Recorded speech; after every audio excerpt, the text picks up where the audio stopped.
morning. My name is Susan Reardon. I'm the staff hearing officer, and I call the meeting of Wednesday, February 17th to order. Today we have one regular item and then two time extensions on the consent calendar, and I haven't received any requests for continuances or postponements, so we'll hear them in the order that they are on the agenda. Under announcements and appeals, we've had several appeals recently that I've announced, but dates for the Planning Commission have been scheduled. So I just want to announce that the appeal hearing before the Planning Commission for 941 Media Road has been set for March 3rd.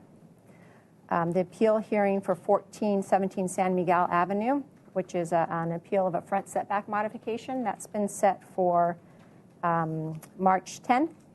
And then the last one was a medical marijuana storefront collective permit at 118 North Milpas Street, and that Planning Commission hearing date has been set for March 17th.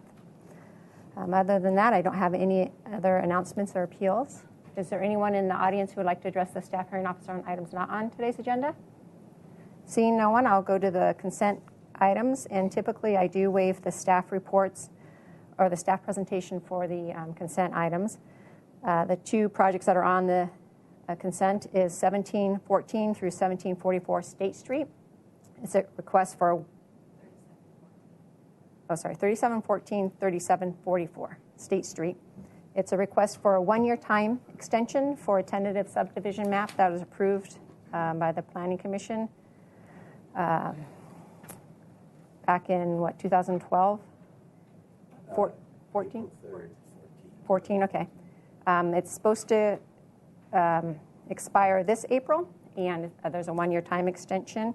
The second item is 115 and 117 East Valerio Street, and that is a 3-year time extension request for a tentative map that was approved in February of 2014 by the staff hearing officer, and they're requesting a 3-year time extension.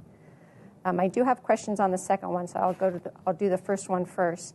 I've read the staff report, and I agree with staff's analysis that there isn't any change conditions. It's just, tidying up ends on the map.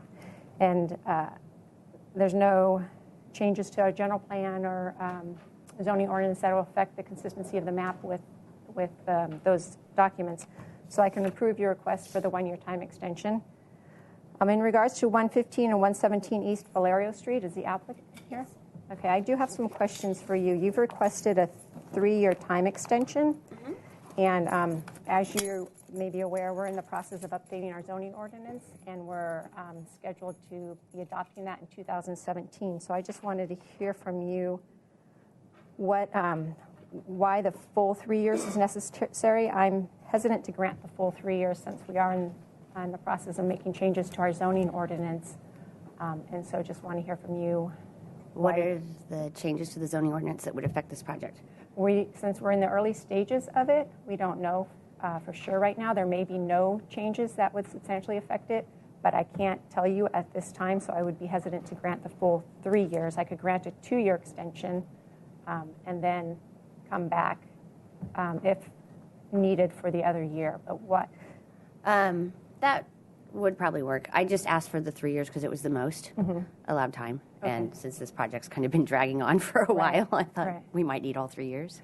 Yeah, and typically I don't have a problem with the 3 years. My only concern is, like I said, we are in the process of making changes to our zoning ordinance, and I don't know if they will or how they will affect this, so I would be hesitant to grant the full 3 years, but I could grant the 2 years to 2018, which is a year after we're proposing to have the new zoning ordinance adopted, and that would just give you another year past that date to be grandfathered in.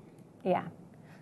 Well, I'd like the 3 years, but if 2's what you're willing to do, then that's fine too. Okay, that's what at this time, since we have some draft regulations proposed already.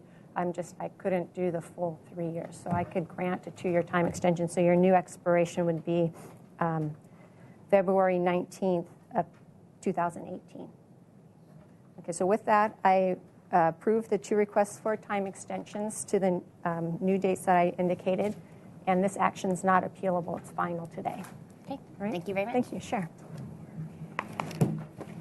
So we'll go to the first project, or the only project, which is 2955 Ventura Drive, if the applicant would like to come up.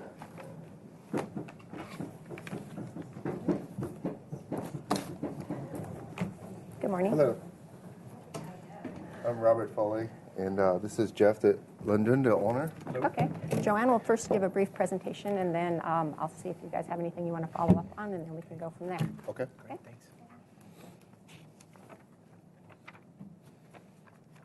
Is it not working? There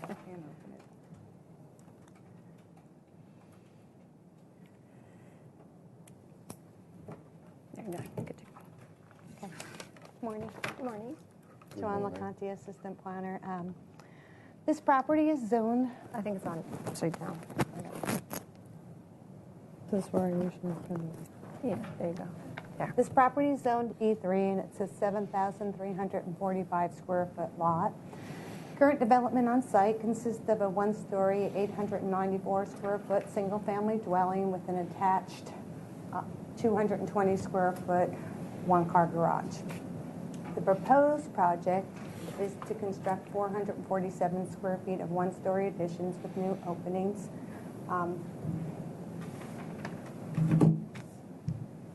An interior remodel to the building and exterior changes to the dwelling. The request before you today is an interior setback modification to allow an addition with new openings to be located in the required 6-foot interior setback to the west of the property. The project is exempt from review by the Single Family Design Board because there are no triggers for design review.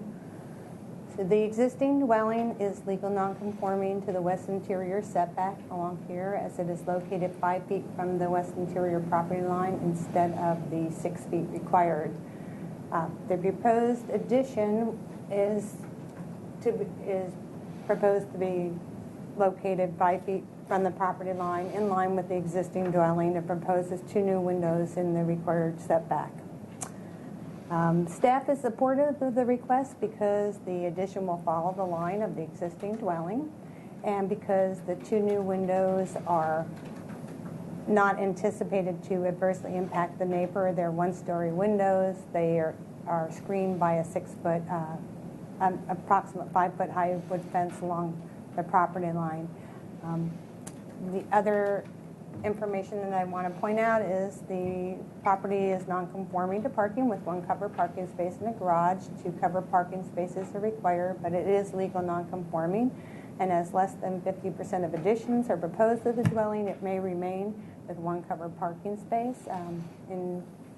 Another thing is, in 2008, a zoning information report for the property noted a violation for stored items in the garage, and a site inspection of the property showed miscellaneous stored items and setbacks, as well as 2 sheds and setbacks. Therefore, conditions have been included to address these items. So that concludes staff's presentation. Staff would like the proposal approved and supported, subject to the conditions and findings outlined in the staff report. Okay, great. Thank you.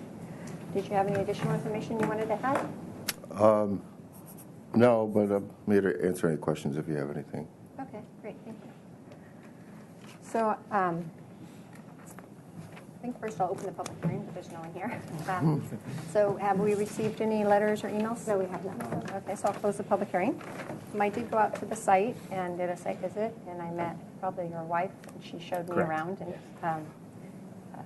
you have a nice deep backyard. It has lots of room in terms of your open yard and areas for additions and stuff.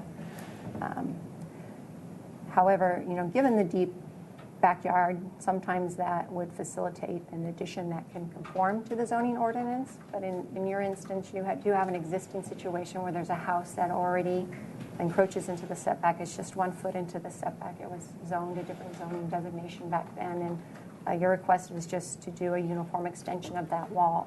And the amount of your addition that is within the square footage isn't a significant amount. It's not going, way back south, encroaching farther. It is a modest addition, so it is supportable.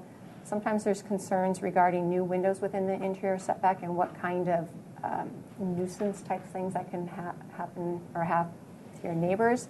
And I did look on this side, and you have an existing fence, and there's also a hedge that goes over the fence, so there is a lot of privacy between there. And I did notice on the plans that the window over the sink, it's a clear story window, so it's tall and it's small, and the one that's over the toilet here it's also small, so they're not asking for these large picturesque windows within the setback, so they are appropriate.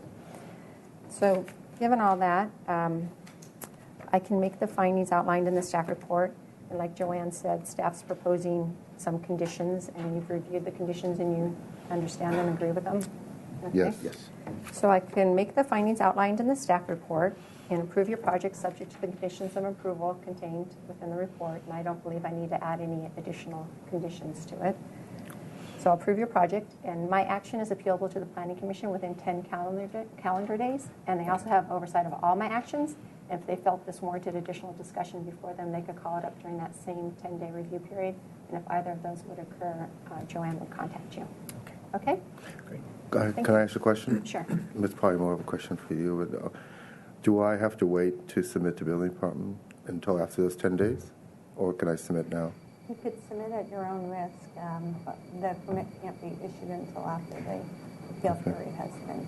And do I need to have anything from this hearing on the plan? She can talk to you after that. Okay. So All right. I'll Sorry. adjourn the meeting. Thanks. Thank you. Thank you.